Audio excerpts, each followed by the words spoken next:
The teacher who saw too much. Yesterday, a stabbing at Billings Senior High School shook the world. But I want to tell you about something that happened 8 years ago in Montana, a case that's never been solved. That night, a teacher died in her school, and the report she was holding fell to her desk. No one read what was in that report. Or maybe they just didn't want to. And today, her killer still walks the streets. October 17th, 2018. Clearwater, a small town in Montana. Population 3,200. The kind of place where everyone knows everyone, where doors stay unlocked, where crime doesn't exist. Main Street has 3 cafes, 1 grocery store, an old movie theater. Every Saturday, farmers set up a market in the town square. Kids ride their bikes to school. Elderly folks sit on benches, waving to passers-by. One of America's forgotten small towns. Until that night, Sarah Mitchell was 34 years old. She taught English literature at Clearwater High School. Brown hair that fell to her shoulders, usually pulled back in a bun. She wore thin-framed glasses, medium height, slender build. Always carried the same brown leather bag, filled with notebooks covered in handwriting. She'd worked at the same school for 8 years. She and her husband Michael moved to Clearwater in 2010. They'd met at the University of Montana, both literature students. Sarah wanted to teach. Michael wanted to be a journalist. They got married, escaped the chaos of big cities, and settled in Clearwater. They dreamed of a quiet life, and for 8 years, that's what they had. Sarah was loved by her students. She could make Shakespeare interesting. She knew every student by name. After class, she'd talk with those who had problems. One student later said in their statement, "Miss Mitchell was the only person I could talk to when I had problems at home." Her colleagues described Sarah as idealistic but practical. She arrived at school every morning at 7:15 a.m., always the last to leave. She was married but had no children. Neither of them wanted kids. Their students were enough. Her husband Michael was an editor at the town's small newspaper. The Clearwater Gazette published twice a week. Sports news, local events, farm reports, a quiet life, an ordinary couple. But Sarah Mitchell had one quality. She spoke up about what she saw. She wouldn't stay silent in the face of injustice. Once, she noticed the school's sports coach pushing a student too hard. She reported it. The coach was reprimanded. Another time, she spotted an irregularity in the school budget. She told the principal. An investigation was opened. Sarah did what she believed was right, and that quality got her killed. But before we get to that day, I need to tell you about the dark undercurrent running beneath Clearwater, because no town is entirely innocent. In 2015, Montana State Police noticed something. Along Interstate 90, drugs coming from Missoula were being distributed to small towns. Clearwater was on one of those routes. But Sheriff Mark Sullivan rejected these claims. "There are no drugs in my town," he said at a press conference. Sullivan had been sheriff for 28 years. Everyone trusted him. But was he wrong, or was he turning a blind eye? In 2016, a young man in town died of an overdose. His family said, "Our son didn't use drugs. The autopsy found opioids. Case closed." That same year, another young person was arrested. Small amount of methamphetamine found on them. The court said first offense and gave community service. In 2017, 3 students were expelled. Official reason, behavioral problems. The real reason was never disclosed. And by 2018, Clearwater High School was a quiet drug distribution point. But no one was saying it out loud, because those who did would be in danger. Sarah Mitchell didn't know this truth, or she knew but couldn't prove it. Until October 17th, 2018. That day was Wednesday. Fall had begun in Montana. Leaves had turned yellow. The morning air was cool. Sarah arrived at school at 7:15 a.m., like always. But that morning was different. As she got out of her car, she was holding an envelope. A brown, thick envelope. She'd taken it from the front passenger seat. She didn't put it in a bag. She carried it in her hand. A colleague, Janet Reeves, saw her in the parking lot. I said good morning to her. She looked at me, but it was like she didn't see me. She was very distracted. Her eyes were dark underneath, like she hadn't slept at all. Sarah went straight to the teacher's lounge. She stood by the coffee machine, but she didn't get coffee. She just stood there, looking at the envelope. Linda Schultz, the school janitor, handed her a cup of coffee. "Miss Mitchell, are you okay?" she asked. Sarah said, "I'm fine, Linda, thank you." But her tone wasn't convincing. Sarah took the coffee, took one sip, then set the cup down and went to her classroom. She was still holding the envelope. 8 a.m. First period bell rang. Sarah's class was 10th grade English literature.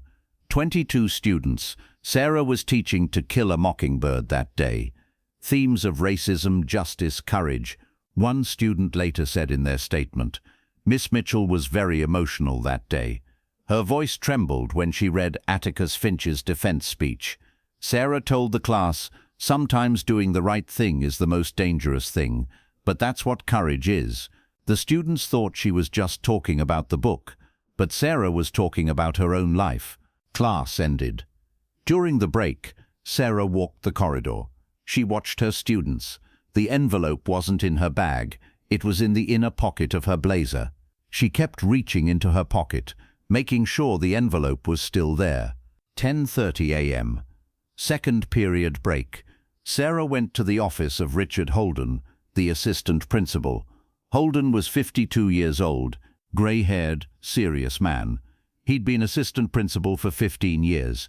He was in charge of discipline matters. Sarah knocked on the door. "Richard, can we talk?" she said. Holden said, "Sure, Sarah, come in." Sarah entered and closed the door. The office secretary noticed the door was closed, but she could hear voices.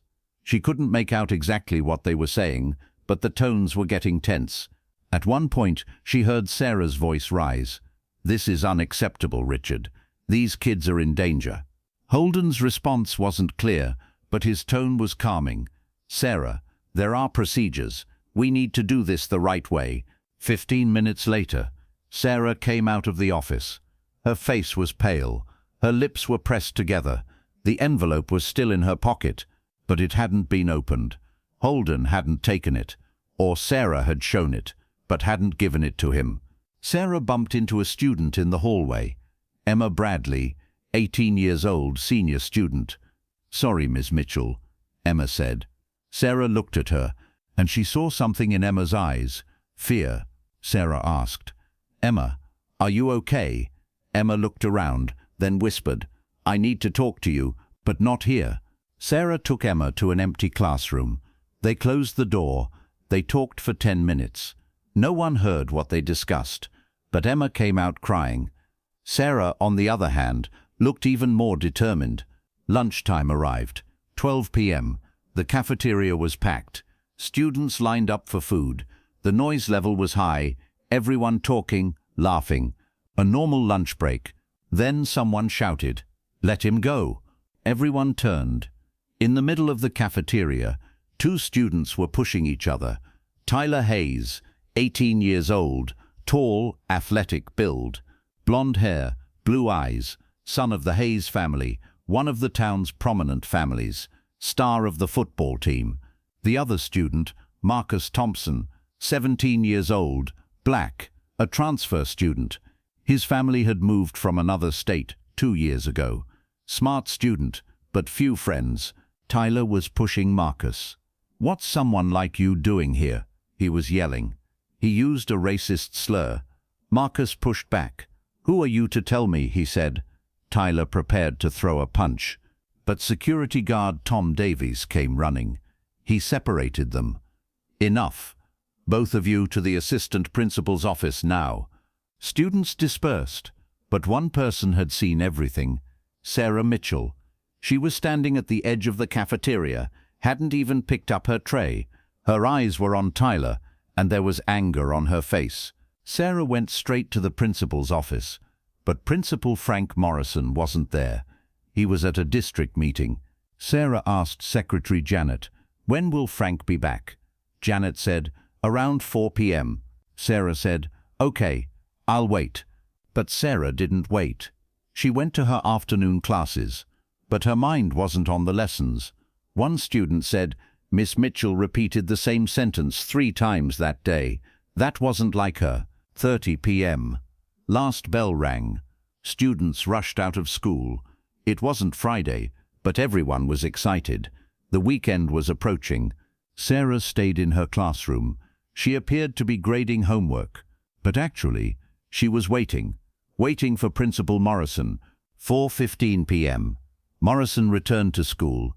He went to his office. Sarah waited 10 minutes. Then she went to his office.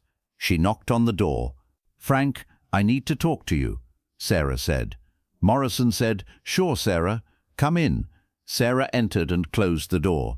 This time, no one knows what they discussed, because Secretary Janet had gone home.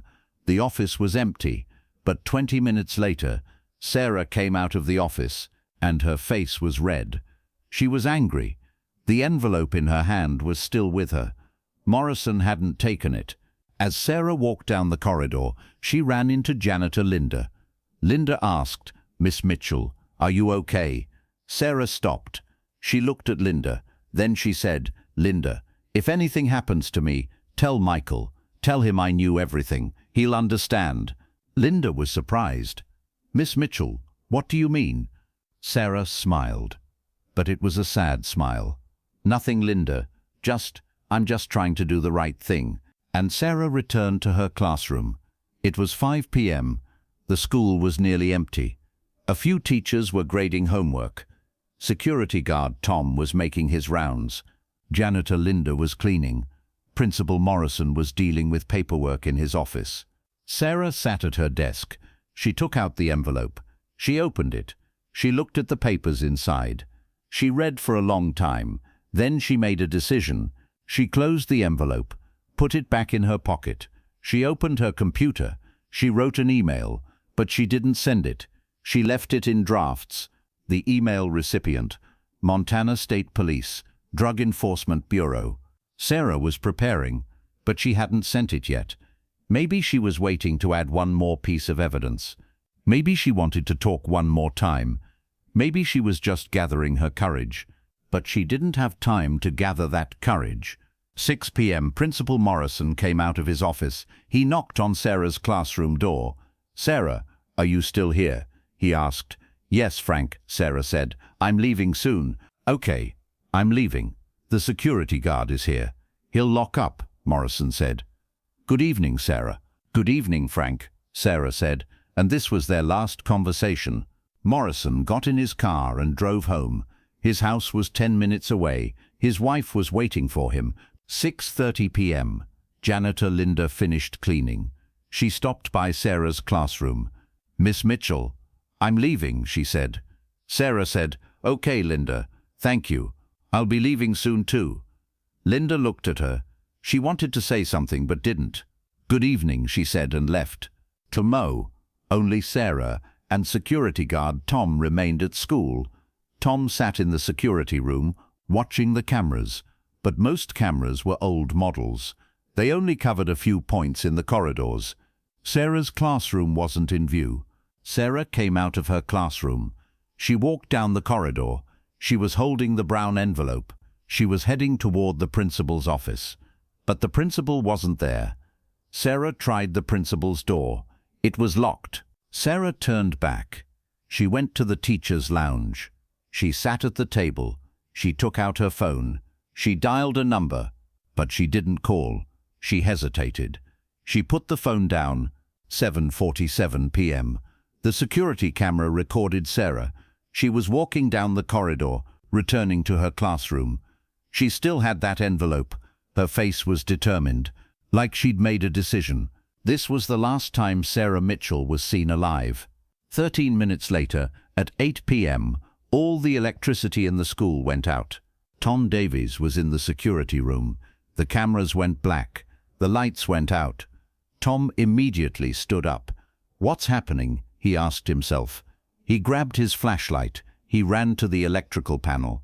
It was in the school building's basement. He looked at the panel. The breakers had tripped. But what was strange was why. There was no reason. No overload, no storm, nothing. Tom said to himself, "This doesn't happen. Someone deliberately cut it." He reset the breakers. It took 5 minutes. The electricity came back on. The lights turned on. Tom went on a tour to check the building.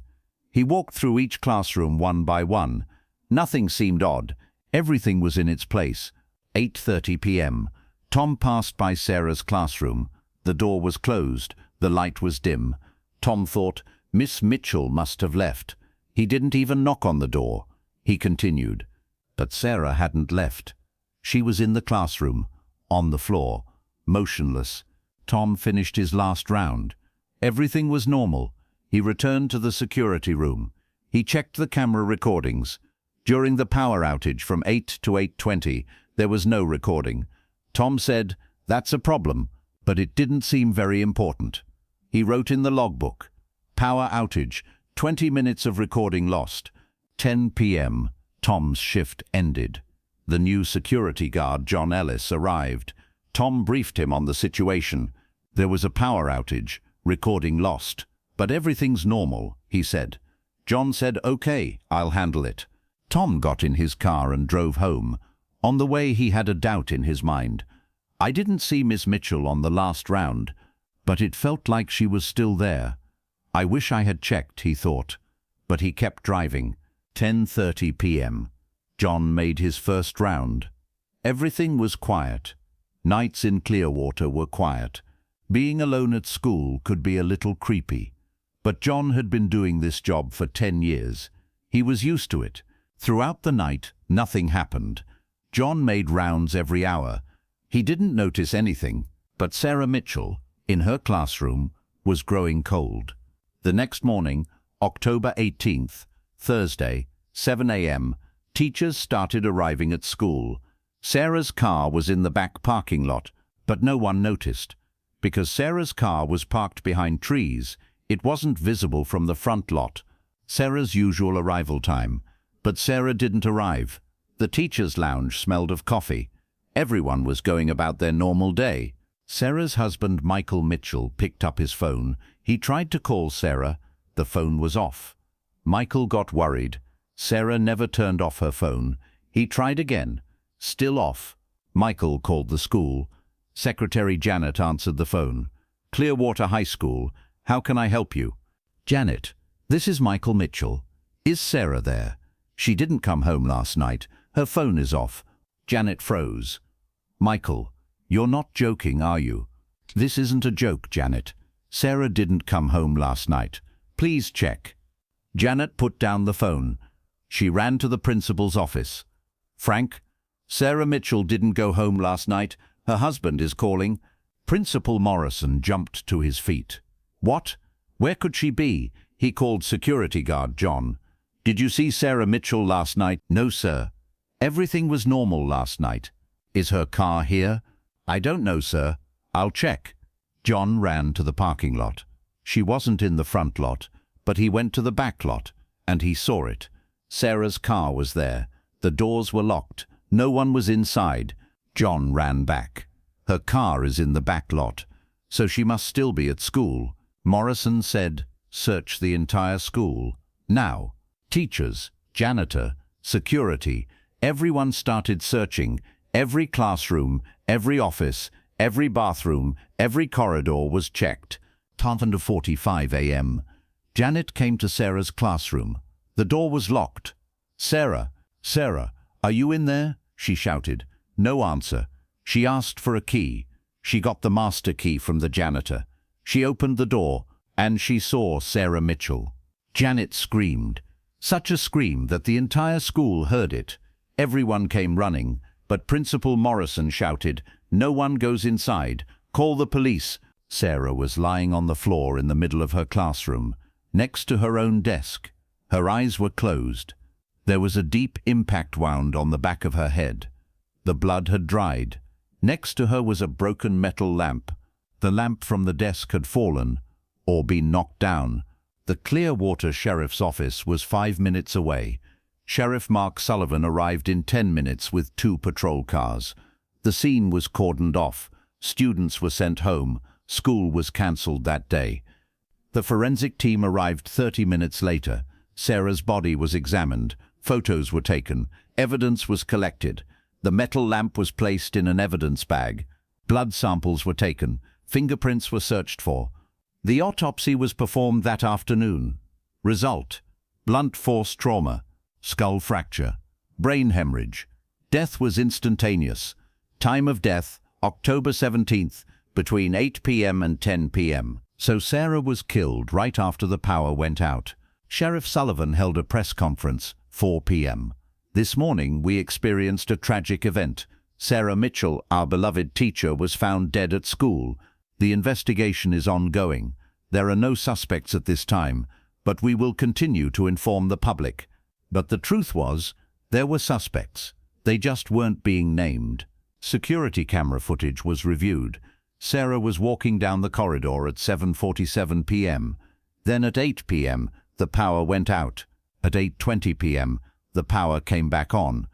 But the corridor in front of Sarah's classroom wasn't in the camera's angle. So did anyone enter or exit the classroom? Or did they enter from an angle the camera didn't see? Tom Davies was interrogated.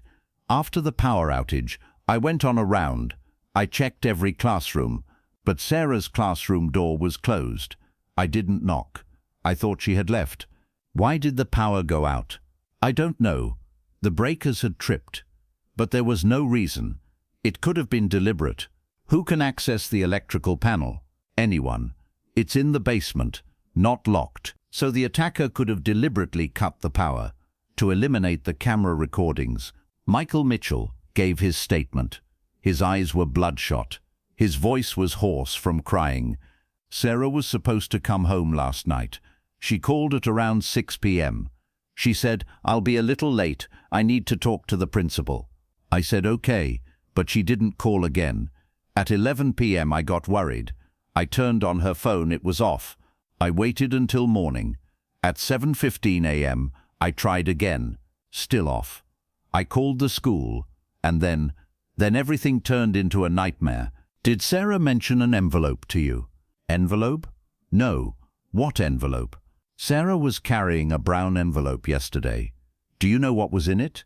No, but Sarah said something to me a week ago.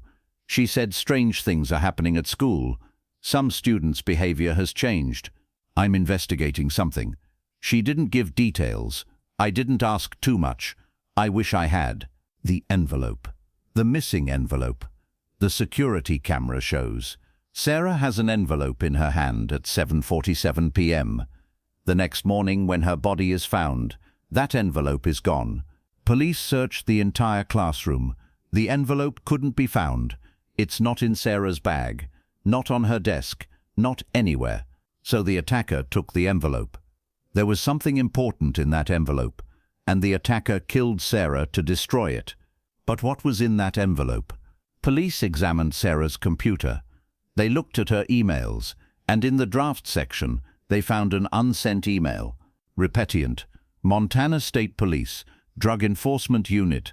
Subject, Clearwater High School. Drug distributor. Content, Dear officials, I am Sarah Mitchell, a teacher at Clearwater High School.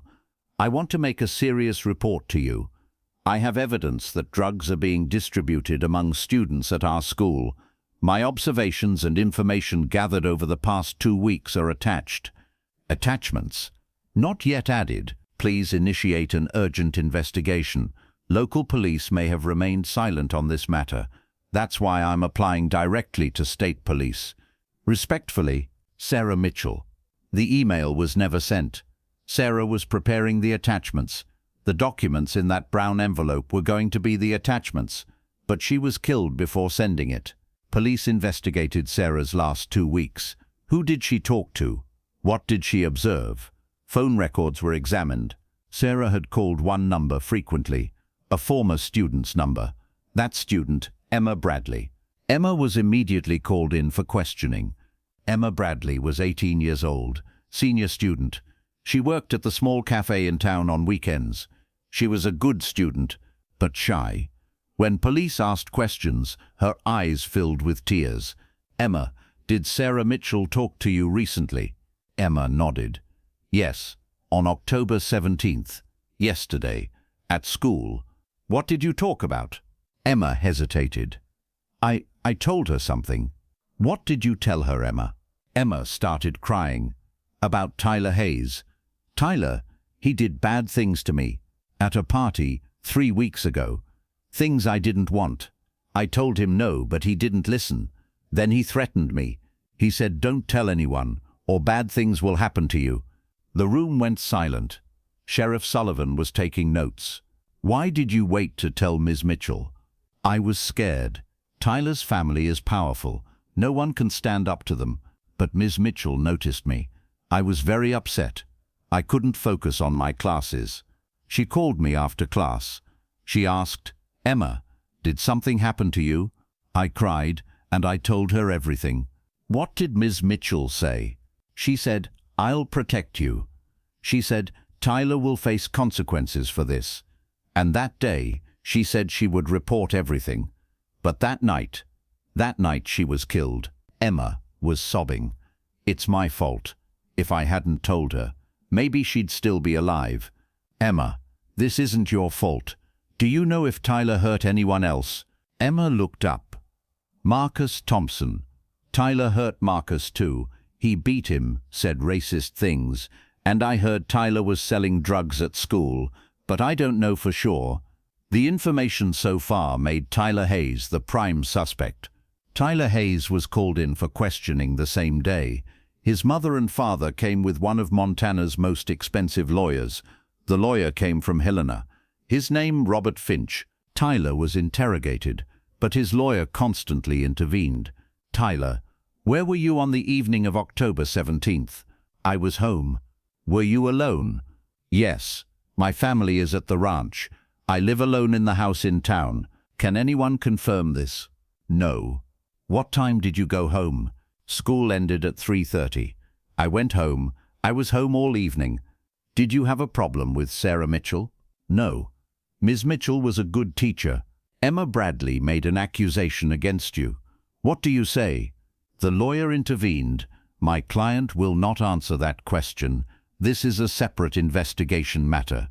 Sheriff Sullivan got angry. Mr. Finch, we're conducting a murder investigation.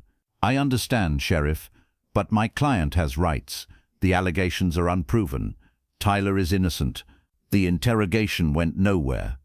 Tyler wasn't arrested because there wasn't enough evidence.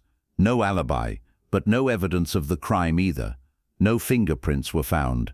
A DNA sample was taken, but there was no DNA belonging to Tyler on Sarah's body. And most importantly, that envelope was missing. What was inside it was unknown. Days passed. The investigation slowed. Media attention increased. Montana media ran stories with headlines like "Teacher Murder." Sarah's photo was everywhere. Michael spoke on television with tears. "Find my wife's killer, please." But there was no progress. 2 months later, December 2018, Sheriff Sullivan announced his retirement. He said, health problems. But there were whispers in town. Sullivan was under pressure. Because the Hayes family had used its political power, a new sheriff arrived. Early 2019. But he didn't keep the case active either. Cold case was filed in the archives. Tyler Hayes graduated, went to college, another state, Idaho, and never returned to Clearwater. Marcus Thompson graduated college, became a successful engineer, lives in Portland now, but he never forgot Sarah. He prays for her every day. Emma Bradley experienced trauma, got therapy, moved to Seattle. She doesn't go to Clearwater anymore, too painful. And Michael Mitchell. Michael is still in Clearwater, still an editor at the same newspaper, still living in the same house. Sarah's photos are everywhere. The children's room is still standing. He hasn't changed anything. And every week, he writes an article in the newspaper. For 8 years, a column titled, "Who Killed Sarah?" Every week, asking the same questions. Every week, demanding justice. But no one is answering. And this is where we come in, the Dark Case Files team, because Sarah Mitchell doesn't deserve to be forgotten. I'm David Harrington. I've been investigating crimes for 24 years. During my 6 years at the FBI, I solved cases that seemed impossible. I caught a serial killer in Boston. I found a missing family in Massachusetts. And since 2021, I've been telling forgotten cases to the public, seeking justice, because every victim is a story, every story is a family, and every family deserves justice. The Sarah Mitchell case reached me through a viewer. November 2025. A message came to my YouTube channel. Mr. Harrington, there's a case in Montana. It hasn't been solved for 8 years. Everyone in our town knows, but no one is talking. Please help. The message was anonymous, but it contained Sarah's name. We started investigating. My team and I. Jake Morrison, a 30-year veteran, former Detroit cop. Elena Cortez, young but talented investigative journalist. Sam Reeves, forensic expert. And Marcus Chen, criminal psychologist. The first thing we found was this. The Sarah Mitchell case is officially listed as an unsolved murder. But in town, everyone knows something, or thinks they know. December 2025. Jake and Elena went to Clearwater. I was in Montana, but in another town, examining other records. The first thing Jake did when he arrived in town was go to the local bar. On Main Street, a small bar called the Broken Spoke. Jake sat in the corner of the bar, ordered a beer, and listened. In small towns, bars are where everything is discussed. Jake sat for 2 hours, listened to 5 people, and learned something. That night, 2 vehicles were seen behind the school.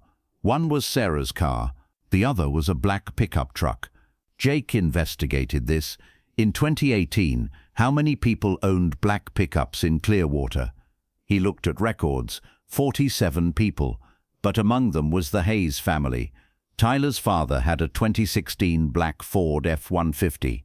Jake tried to find that pickup, but it had been sold in 2019. The new owner was doing livestock transport.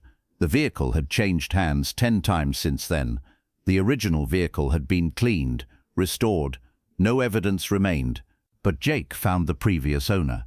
That person said, "Yes, I bought that car from the Hayes family. March 2019. They sold it very cheap. I asked, 'Why are you selling?' They said, 'We bought a new car.'" But what was strange was the interior was spotless. Professional cleaning had been done everywhere. Professional cleaning to destroy murder evidence. Elena tried to find former students who attended Clearwater High in 2018. She searched through social media, LinkedIn, Facebook. Most didn't want to talk. They said, "It's in the past." They said, "We've moved on with our lives." But Emma Bradley was ready to talk. Emma was living in Seattle. Elena did a video call with her. Emma still carried Sarah's photo in her wallet. "Miss Mitchell was the only person who believed in me," she said, crying. "If I hadn't told her, maybe she'd be alive. But I wasn't scared anymore. I was going to report Tyler, and Miss Mitchell said, 'I'll protect you.'" Elena asked, "Emma, did Tyler threaten Sarah that day?" "I don't know, but after lunch, Tyler looked very angry. As he walked down the corridor, he was talking on the phone. He said, 'I'll handle it on the phone. Don't worry, I'll handle it.'" I don't know who he was talking to. Who were Tyler's close friends? He didn't have many, but there was one person. His name was Blake Morrison, Principal Frank Morrison's son. This information was shocking. The principal's son was Tyler's close friend, and the principal had refused to take Sarah's report. Could this be a coincidence? I tried to reach Principal Frank Morrison. He was living in Florida. I found his phone number. I called. The first 3 calls went unanswered. On the 4th call, he picked up. "Mr. Morrison, I'm David Harrington. I'm re-examining the Sarah Mitchell case. Can we talk to you?" There was a long silence. Then Morrison spoke. "I told the police everything. I have nothing else to say." "Mr. Morrison, did Sarah give you a report that day? Did she come with an envelope?" Silence again. Then no. "Sarah didn't give me anything." But there was something in his tone. A hesitation. "I spent 6 years doing interrogations at the FBI. I know when I hear a lie." "Mr. Morrison, your son Blake was friends with Tyler Hayes. Did you know that?" Morrison's voice changed. Now he was defensive. My son's friends have nothing to do with this. Tyler was an innocent kid. Then why didn't Sarah give you that envelope? Or maybe she did give it to you but you didn't take it. This conversation is over, Mr. Harrington. Don't call again. And he hung up. But I understood something. Morrison was hiding something. Sam Reeves, our forensic expert, examined the 2018 autopsy reports. She analyzed Sarah's wound, the weapon used, the blood spatter pattern, and she noticed something. David, this blow doesn't look planned. It's a sudden movement. Sarah was hit while her back was turned. The attacker approached her. Sarah didn't notice. Could have been someone she knew. So Sarah knew the attacker and didn't see them as a threat. Yes, maybe a student, maybe a colleague, maybe the principal. Marcus Chen, criminal psychologist, created a behavioral profile of Tyler Hayes. He examined Tyler's social media, talked to his old friends, and made an analysis. Tyler shows narcissistic personality traits. He sees himself as justified, doesn't care about others' feelings, and most importantly, he uses his family's power as a shield.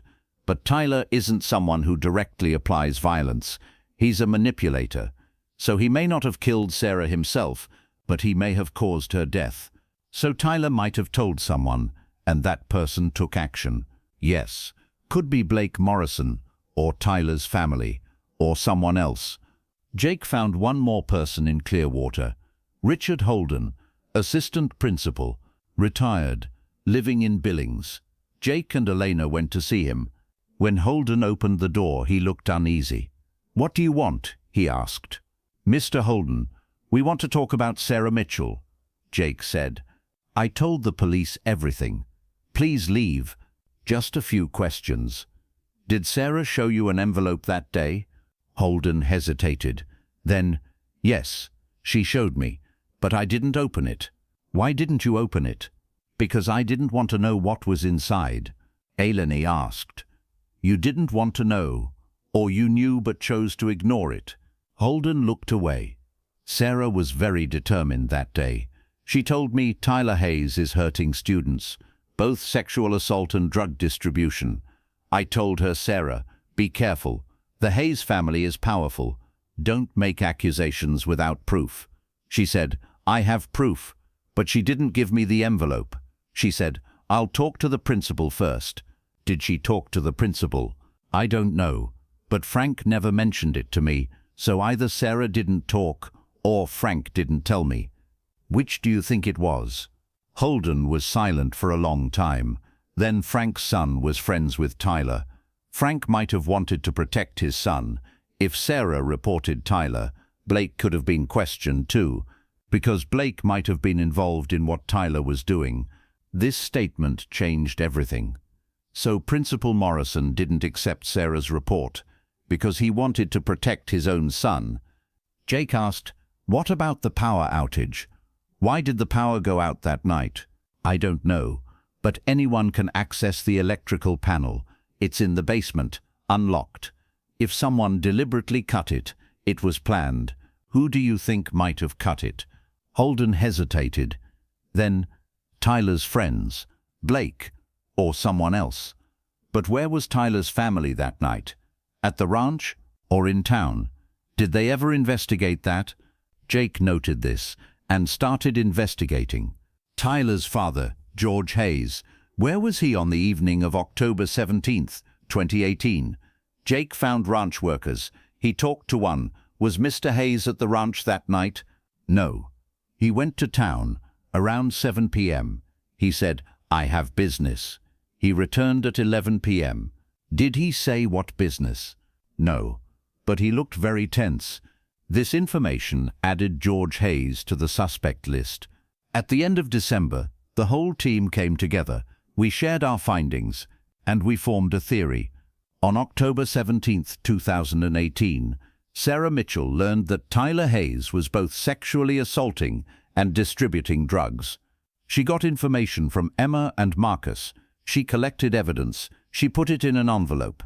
First, she showed it to Assistant Principal Holden. Holden got scared. He said, "Be careful." Sarah went to Principal Morrison. Morrison refused to take the envelope, because his own son Blake was involved in this. Sarah drafted an email that night to send to Montana State Police. But before sending it, word came from Tyler, or from Tyler's family, or from Blake. Sarah, drop this, or there will be consequences. Sarah didn't drop it. She stayed at school. She gathered her courage. She was about to send the email, but someone took action. They cut the power. They eliminated the camera recordings. They entered Sarah's classroom. Sarah was hit while her back was turned. One blow, with the lamp. Sarah died instantly. The attacker took the envelope, took Sarah's phone, cleaned everything up, and escaped. No one noticed until midnight. The next day, the vehicle was professionally cleaned, evidence was destroyed, and the case was swept under the rug.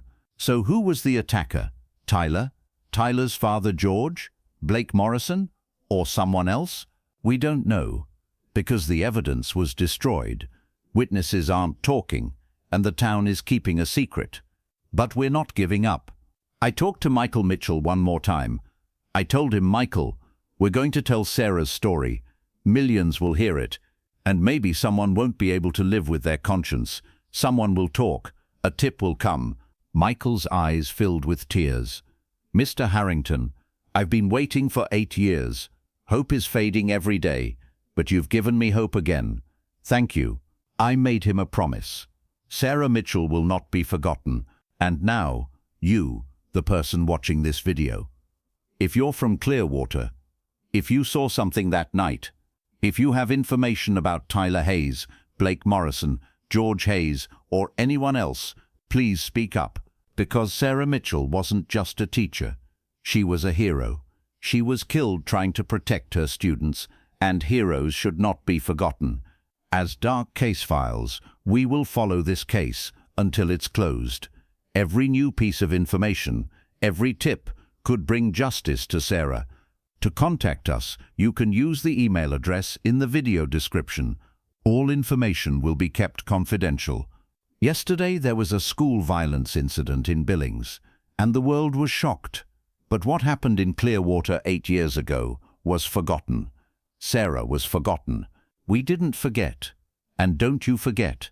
Sarah Mitchell, 34 years old, English literature teacher, a woman who loved her students, did the right thing, and was brave, killed on October 17, 2018. Her killer is still free. And every day Michael Mitchell looks at his wife's photo and asks, why? Maybe one day we'll find the answer to that question. Maybe you will give that answer. Justice sometimes is delayed, but it never dies. For Sarah, for all forgotten victims, the fight continues. This is Dark Case Files, and this is Sarah Mitchell's story.